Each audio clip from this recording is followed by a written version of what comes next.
You're listening to the Things of That Nature podcast. Coming to you from a city that never sleeps is me, your host, Rockshana. I invite you to join me in truly honest, passionate, and fun talks that motivate, invigorate, and maybe inspire. Even though we're no longer in the mile high, the sky is still the limit. Everything and anything goes. So let's start talking about things of that nature.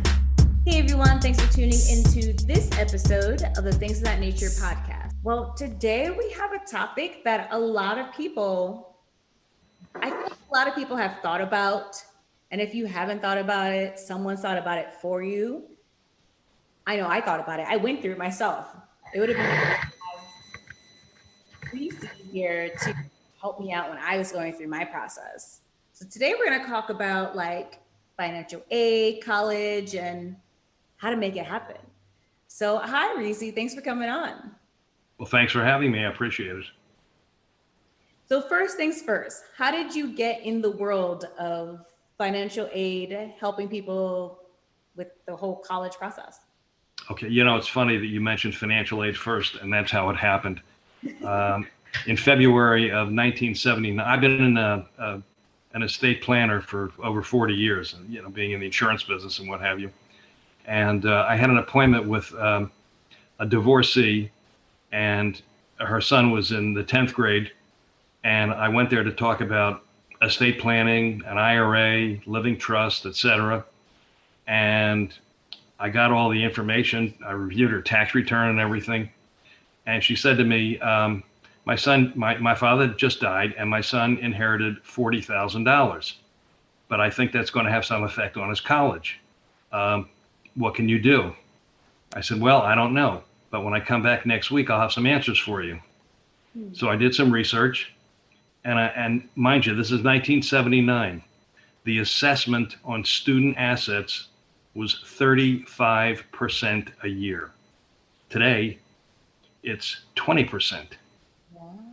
So I came back and I did some research, and I found that if the money were put into a tax-deferred annuity that was guaranteed, safe, insured, it would earn X amount of interest, and I'd get a commission of a few $1,000s, that I'd be able to save them $56,000 in financial aid.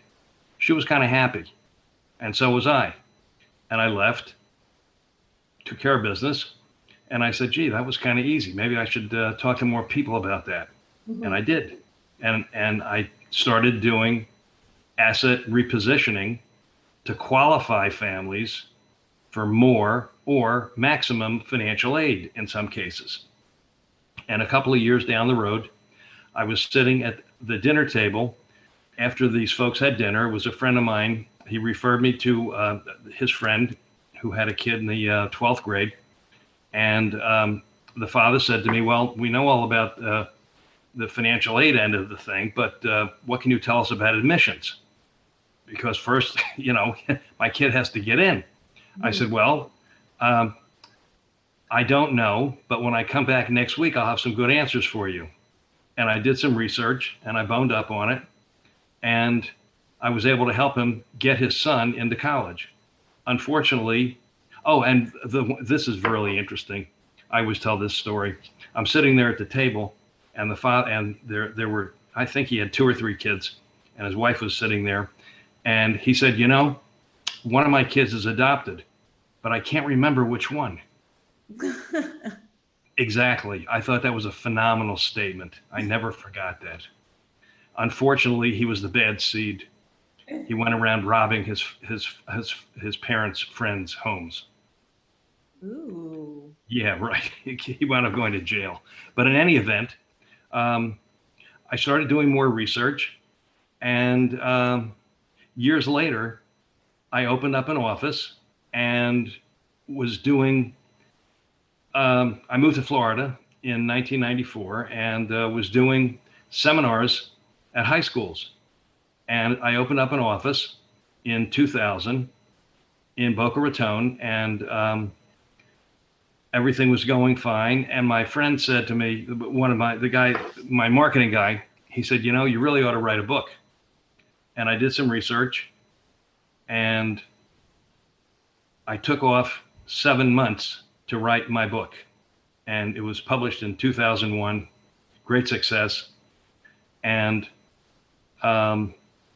it's been updated because the rules have changed over the years.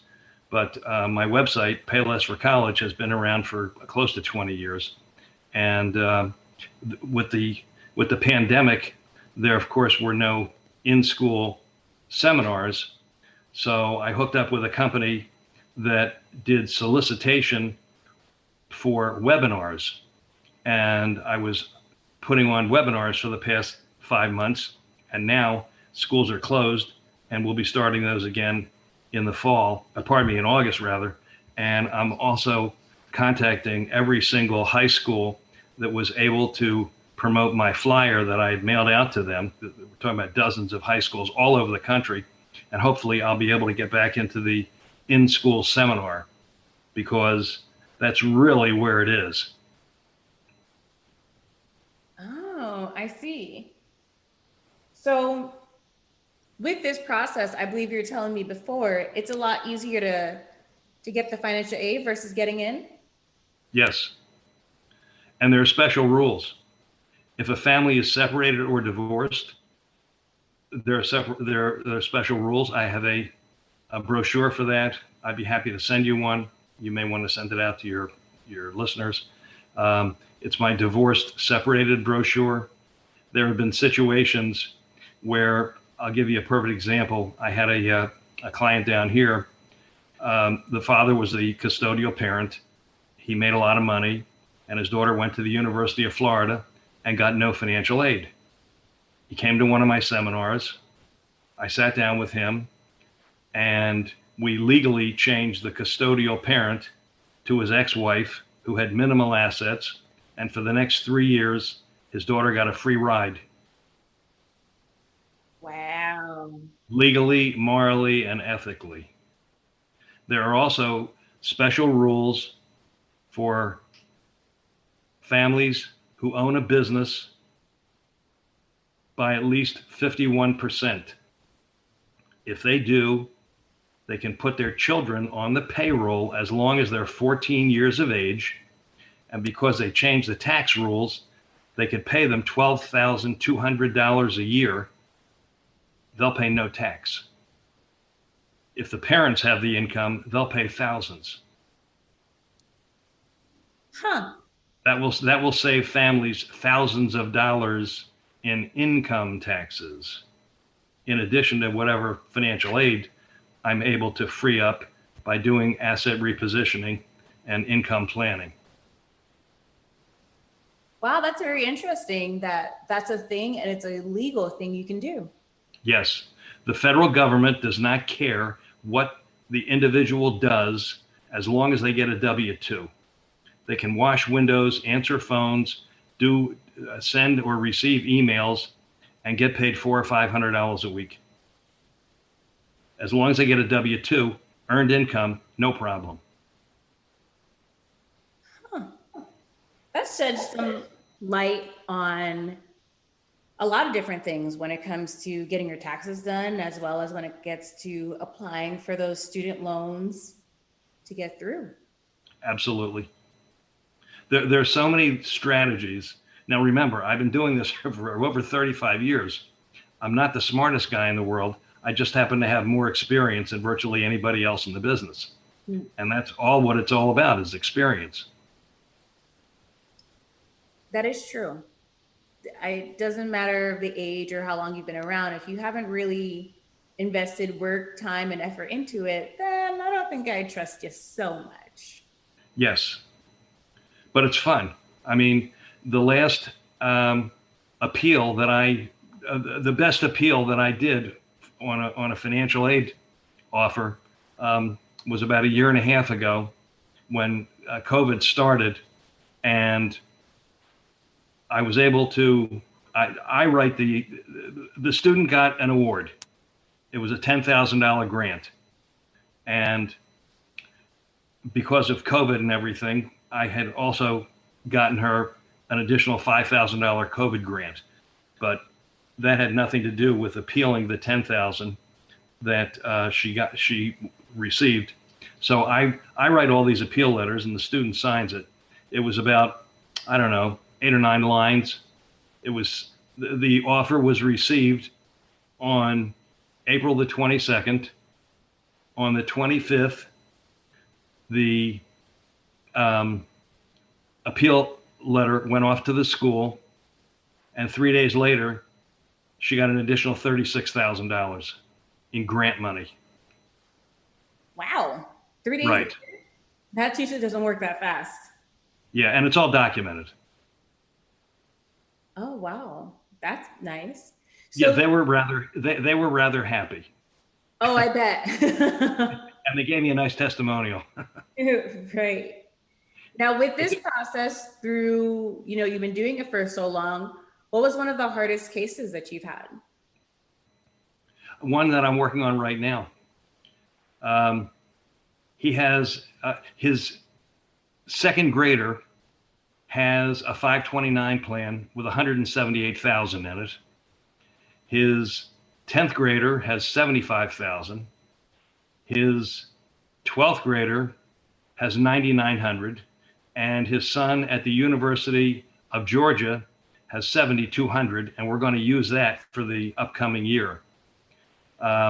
He also owns properties in South Carolina worth about $256,000.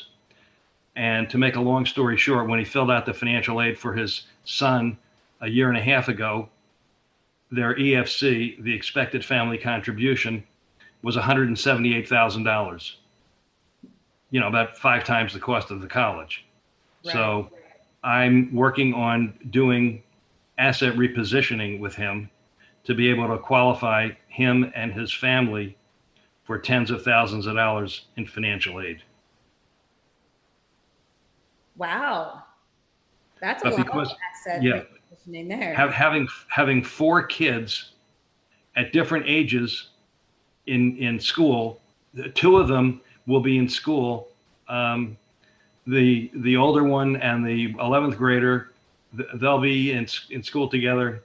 I think 3 years, no, 2 years, and the second and the older daughter 2 years, and then the older daughter 2 years by herself, and then 5 years later, the one who's in second grade will be off to college.